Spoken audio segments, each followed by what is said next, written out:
Before I get started with this video, I just want to thank those of you who are watching these reactions to Mrballen. I appreciate y'all. Um, this brother is so amazing with his storytelling. These are my favorites when he does the top strange or, those are my favorite because the stories get crazier and crazier.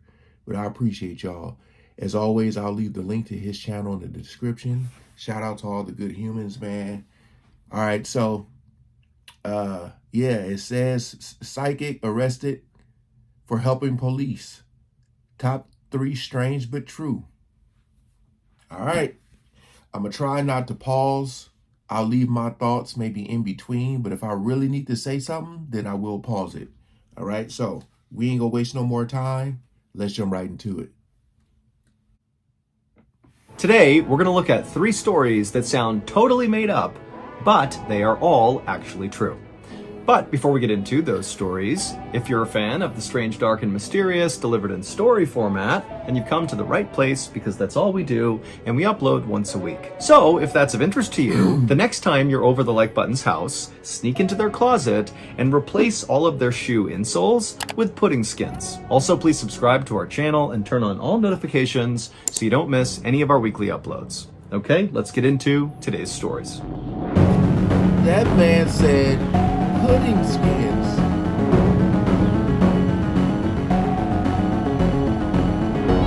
Third eyewitness. On the morning of December 21st, 1980, a woman in her 40s walked into a jail cell in Los Angeles, California. Oh. Now, in this jail cell already was another inmate. Her name was Etta Louise Smith. She was 32 years old, and at the time, she was laying on one of the benches inside of this cell. Etta had actually been in jail for 4 days leading up to this moment. The police were sure Etta had something to do with the savage murder of a nurse in the area, but they really didn't understand what role she had played. In fact, virtually everything about Etta was very confusing to police. And Etta herself was not really doing herself any favors because she wasn't really explaining how she had the information that she had. Now, Etta had already gone through a 10-hour-long interrogation, which led police nowhere. She had undergone a polygraph test, which didn't lead to any new answers. And she had also undergone a thorough strip search. She had been kept without food for 24 hours at one point. She had been left in this cold jail cell without shoes for 4 days. But she just wouldn't crack. She would not confess to playing a role in this murder. And so this was why police on this day had decided to go another route to get information out of Etta. That woman in her 40s who had just walked into Etta's jail cell was pretending to be an inmate, but in reality, she was an undercover cop. And her job was to go into this jail cell, befriend Etta, win her trust, and see if maybe then Etta would begin revealing information about what she had done. And so after this undercover cop walked into the jail cell, the jailer shut the door behind them, closing in the undercover cop and Etta. And at this point, Etta was woken up by the noise and she sat up on her bench and she looked over at the undercover cop. And the cop, she was immediately struck by Etta's appearance. Etta did not look like a murderer. She was this little, slight, totally unthreatening person who really just looked like a suburban mom who maybe had a white-collar job. But the undercover cop also knew that appearing to be totally harmless was a great cover for being a murderer. Right. And so this could all totally be an act. And also, to this undercover cop, it just seemed like Etta was way too calm and collected given her circumstances. She is effectively wanted for murder, and the police are putting so much pressure on her to get her to speak about it, and she's just laying down sleeping in her cell, making no big deal about it. But the undercover cop maintained a very neutral persona, and she sat down, and at some point she asked Etta, hey, what are you in here for? And Etta, she kind of just looked down and smiled for a second, and then when she looked back up at the undercover cop, she said, you're never going to believe me. The undercover cop at this said, oh, come on, how bad could it be? Tell me what's going on here. Why are you in here? And it was at this point that Etta would say something that nearly caused the cop to break character. Because Etta, she would say, well, I'm pretty sure this is going to be a movie.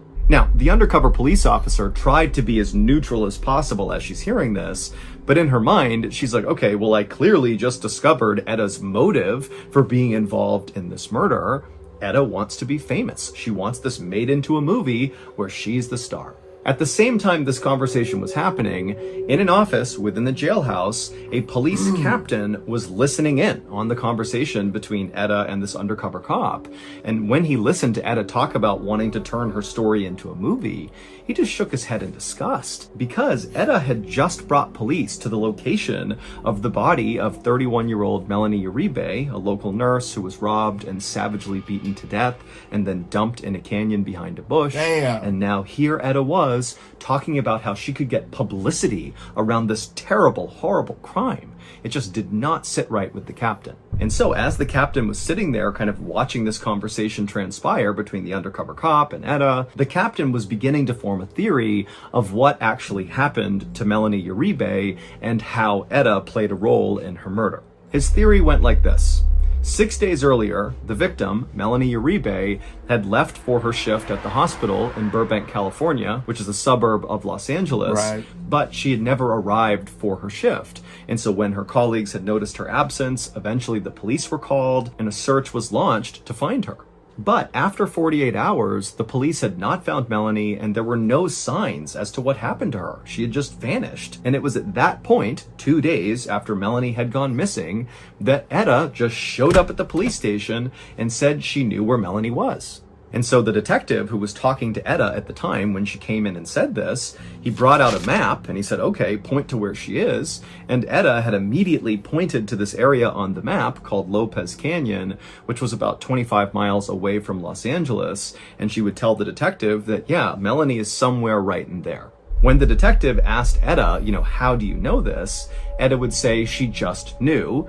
And then when the detective followed up and said, Etta, this is pretty incriminating that you're telling me you know where someone's body is. What's motivating you to come and say this to me? And Etta would say that her conscience was weighing on her terribly and she just had to go to police. Now, the detective who talked to Etta when she first came into the police station really didn't know what to make of Etta because she looked so unthreatening, and what she was saying, she was saying with a lot of confidence, and it seemed like she was really eager to help the investigation versus just clearing her conscience, which is kind of what she said she was doing. And when the detective looked into who Etta was, he discovered that she had a great job. She worked at an aerospace company in Burbank, California, Dang. and she even had governmental clearance. Oh. And so this woman clearly has been vetted by the government and by high-level companies, and she's passed the tests. But at the same time, the detective knew there was no good reason for why Etta would have this information, the location of a dead body. I mean, either she's just wrong and there is no body there, or if the body's there, the most likely scenario is that Etta was involved in killing this person or disposing of their body, or maybe both. So the detective said to Etta, hey, come back tomorrow and we'll take a police helicopter, we'll fly out over that canyon, and we'll see if we can find Melanie's body together. And so Etta said, okay, sounds good. She turned and she left.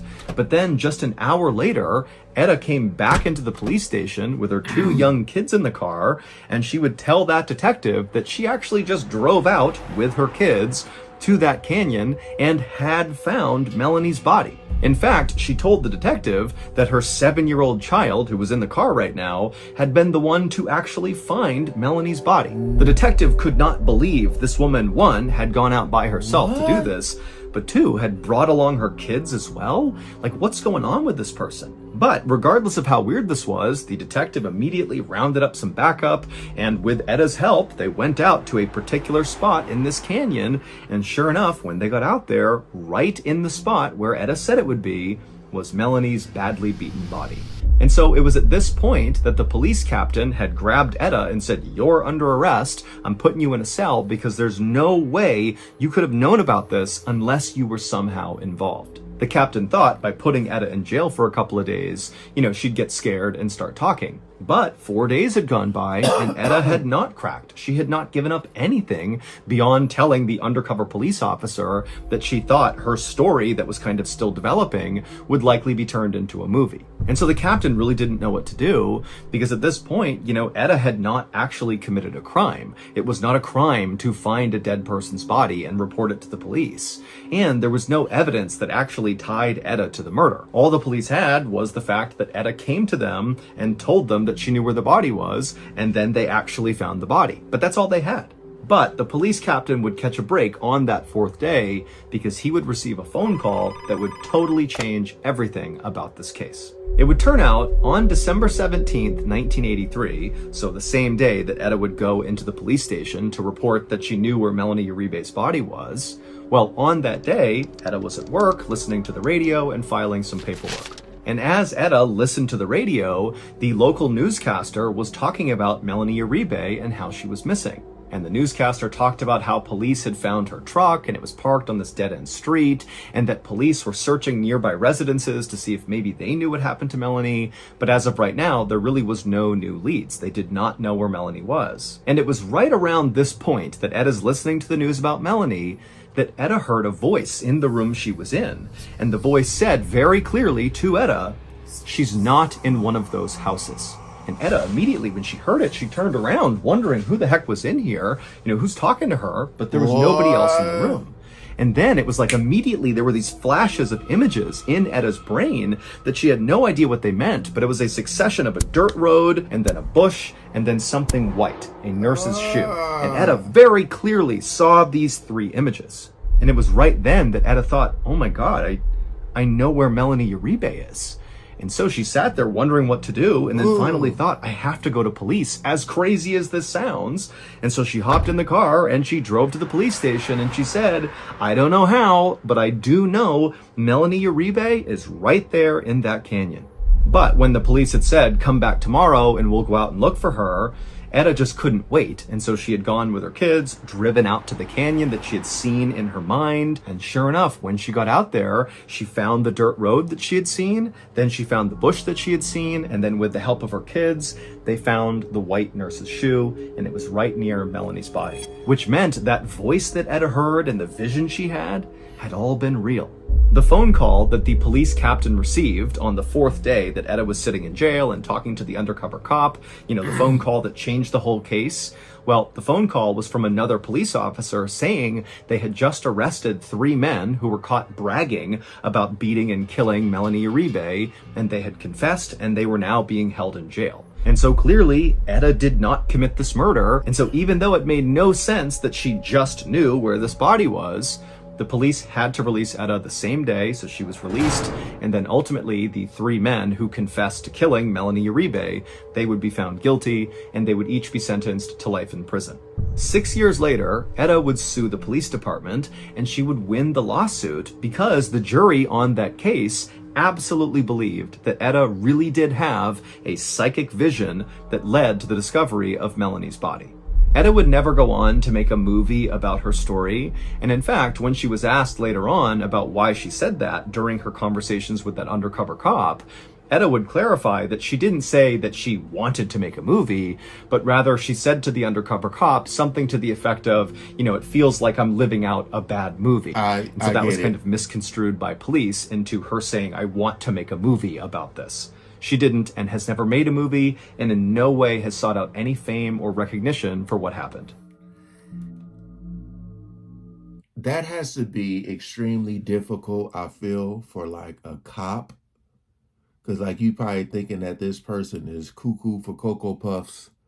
They come in here talking about, I had a vision and this and this. Because the fact that they said tomorrow, like you would normally think if somebody came to you, you'd be like, okay, we going, let's go right now. Show me where, they probably, I'm just wondering when she, they said come back tomorrow. They probably like, you hear this lady? But to have, that's like a blessing and a curse, right? Like to have a vision or visions of where someone is, right? Knowing like, oh my God, I could help find this person. But at the same time, you're having a vision, like visions of like dead, like, that's crazy, man. Yeah. Like I say, that's a blessing and a curse to have that power, that ability, those ooh, can you imagine just sitting down one day and just you get these flashes? Oh no. Oh no. That was pretty crazy.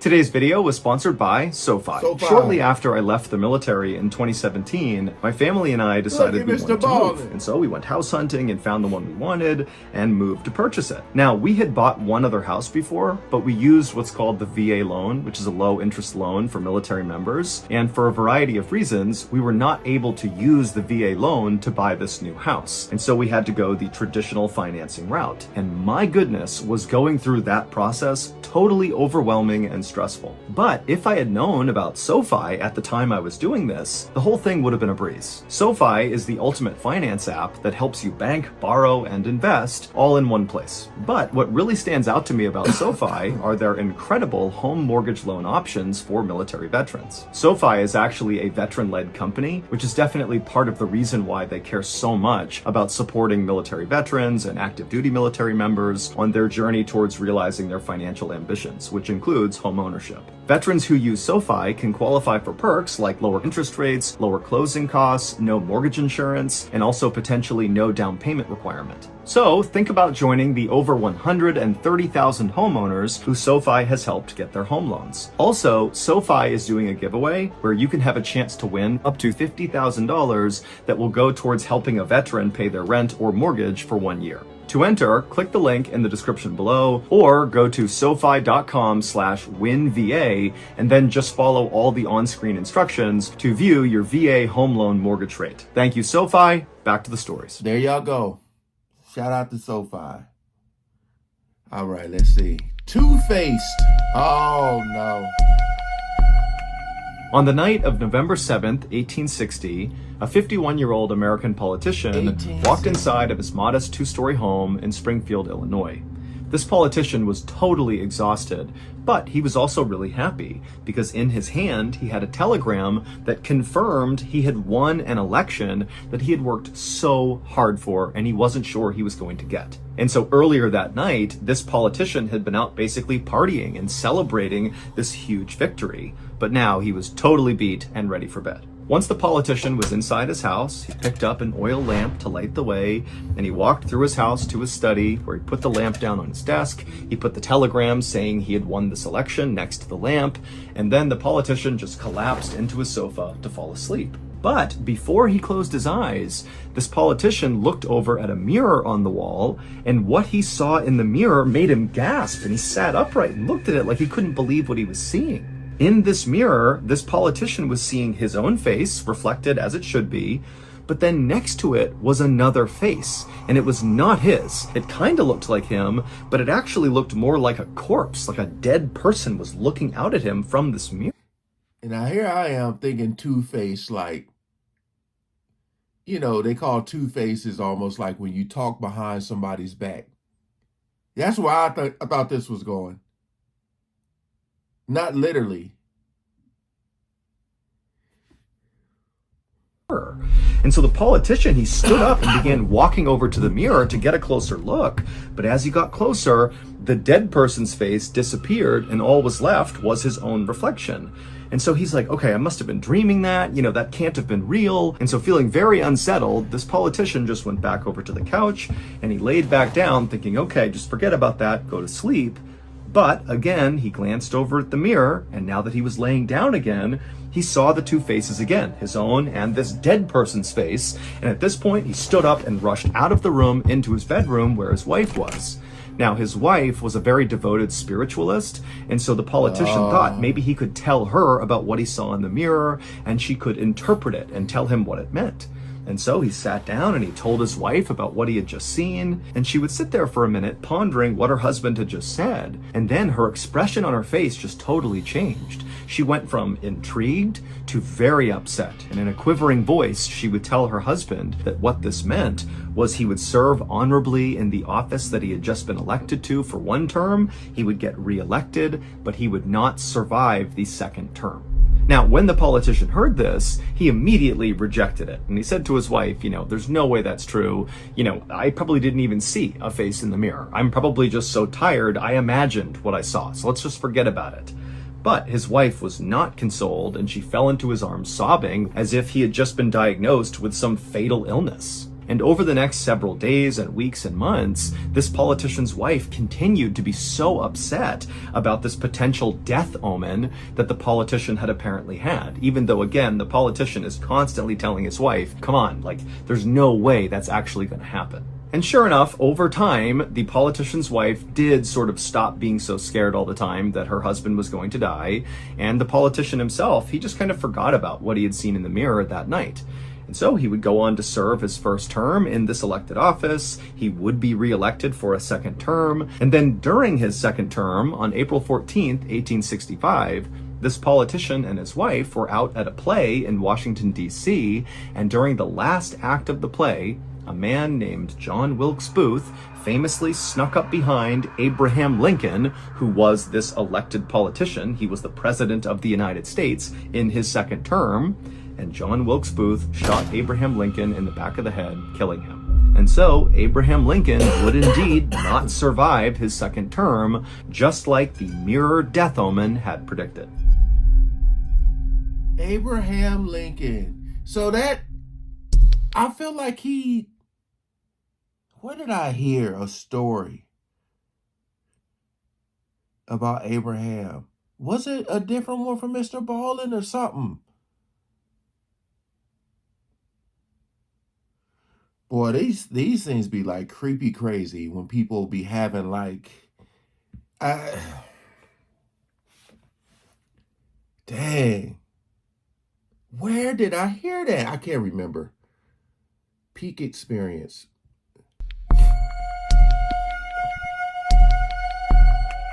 On April 1st, 1984, a 28-year-old man named James Sevigny opened his eyes and looked down and saw his whole body was covered in snow, and a lot of that snow had turned red from what looked like blood. James tried to take a breath in, but as soon as he did, his chest exploded in pain. Then James began moving his tongue around in his mouth, and he realized there was this weird substance in his mouth, and there were all these sharp objects in his mouth. And so when he spit, he realized what it was. It was blood and shattered teeth. James began to panic and tried to lift up one of his arms, but it wouldn't move.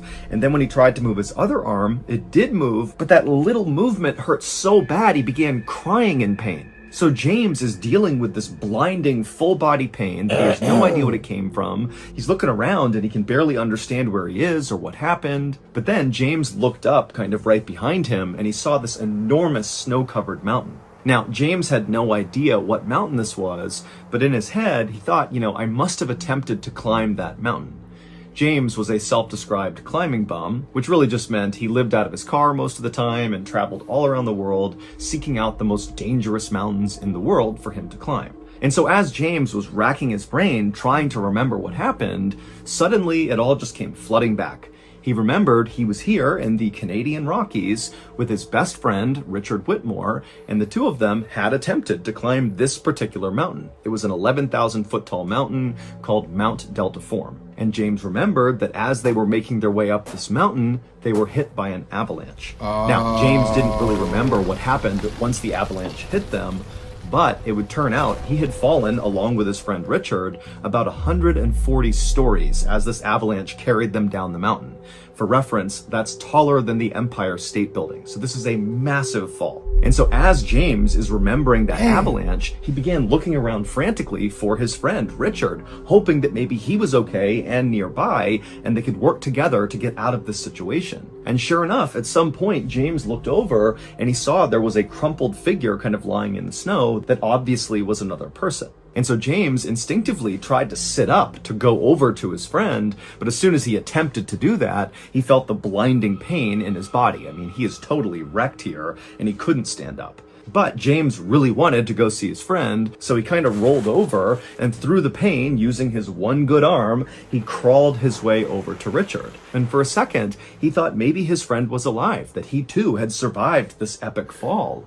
But as he looked down at Richard, he could see his chest was not moving and his neck was twisted really badly, and so was his back. And so James knew his friend Richard was dead. And so James just collapsed into the snow, feeling unbelievable anguish and sadness and fear. I mean, this is the only other person out here. They are nowhere near civilization, and it's going to be at least 4 days before anybody even notices that they aren't back yet, because that was when James and Richard were supposed to be home. And now James is thinking, like, I can't even stand up. I can barely breathe. I'm so badly hurt. What am I going to do? And pretty quickly, James adopted the mindset of, unfortunately, you're going to die here. And this was something James had always thought would happen to him eventually, that a mountain would end up killing him. And here he was realizing that, yep, that's exactly what's about to happen. I'm going to die out here. And so James just kind of lay there, resigned to his fate, literally waiting to die. And after about 20 minutes, when his body began to go numb and he was starting to enter into hypothermia, James heard a voice from behind him. It was this woman who walked right up to him, and she said, "You can't give up. You have to try." And James, even though he was totally caught off guard that there was another person out here, there was something so calming about this woman and the way she was talking to him that without any hesitation, it was like James's whole mindset about this situation completely changed. Suddenly, he was not ready to give up and die. But now, because of this woman, he was going to fight to survive. And so, after kind of moving around and looking back towards this woman, she would say to him, "Put your coat on." And so James, despite the excruciating pain, used his one arm that still worked and kind of propped himself up. And then he pulled his coat out of his pack, which was lying near him. And very painfully, he slipped this coat over his broken and damaged arms. And then once the coat was on him, the woman said to James, "Now take a sip of water." And so James, without any hesitation, he reached over and grabbed his water. He unscrewed the top and took a sip, despite how painful it was to sip, even though the water stung his totally shattered mouth. And then after James put the water down, the woman very calmly told him, "Okay, now disconnect yourself from Richard's body and then use the tree right here to pull yourself up." And so he untied from Richard, and then using his one good arm, he grabbed the tree and he managed to hoist himself up onto his totally destroyed legs. And he couldn't believe he was even standing at this point, but here he was, up on his feet. And then the woman said, "Okay, it's time to move." And so James began walking away from the mountain, and this woman just followed along behind him. And for a long time, he trudged through this knee-high snow, barely able to take a step without this blinding pain coursing through his body. But every time he began to stumble or slow down or seemed like he was going to give up, the woman would very calmly urge him to keep going, keep moving. And finally, after about 4 hours of this horribly painful trek James was on, he came upon the camp that he and his friend Richard had built before coming over to this mountain to begin this climb. And so James quickly began moving towards his tent that was still pitched, that he knew inside had a warm sleeping bag and some water and food. And so as he made his way towards the tent, he stopped himself and he turned around to talk to his guide to thank her for pushing him onward. But when he turned, there was no one there. And when he looked at the ground, there was only one set of bloody footprints that were his, leading all the way back to where he had fallen. This guide, this woman, she didn't exist. James was totally unsettled by this and really didn't know what to do about it, but he knew right now the priority was just to survive. And so he made his way over to his tent and he attempted to get inside of it, but his hands were so cold and so badly beaten up that he couldn't use the zipper. He couldn't even get it open. And then finally, when he managed to use a tool to get it open, he couldn't open up his sleeping bag. It was like his body was shutting down. And so we thought, okay, I'll make a fire and that will be enough to keep me warm. But again, it's like his body was failing him and he couldn't do it. He couldn't start the fire. And so right as James is realizing that, despite making it to this campsite, he may not be able to survive because he can't use the campsite, he began to hear voices. Right away, James is worried that the voices he's hearing don't really exist, like this woman he had seen. But sure enough, just a second later, 3 skiers came around the corner and they saw James. And amazingly, one of them was a very experienced mountain guide and another one of them was a nurse. And so right away, when they saw James, they saw he was dying. The nurse rushed over, she made a fire for him, she got him comfortable, she put on warm clothes, and the mountain guide, he took off to go get help. And sure enough, a couple hours later, a helicopter arrived and they airlifted James out and he would make a full recovery. However, it would take James years before he finally opened up about this mysterious vanishing woman who literally saved his life. Without her talking to him and urging him to go, he would have laid there next to his friend and died. But James, he was afraid to bring up that he had seen this woman in fear that people would think he was crazy. But when he finally brought it up, he would quickly learn that he was far from the first person to experience this phenomenon of having this invisible person help you. In fact, this phenomenon is common enough that it has its own name. It's called the third man effect. The third man refers to this mysterious vanishing person that steps in and helps people survive who have just undergone some horribly traumatic event. An example of somebody else who has experienced the third man effect was the very last person to escape the Second World Trade Center tower on September 11th, 2001 in New York City during the terrorist attacks. He was able to get out right before it collapsed because a mysterious vanishing voice told him exactly which direction to go until he escaped. And so, whether the third man effect is actually supernatural or just a trick of survivor psychology, we don't know. James, who is both an atheist and a scientist, says he does not believe that this woman who saved him was an angel or connected to religion in any way.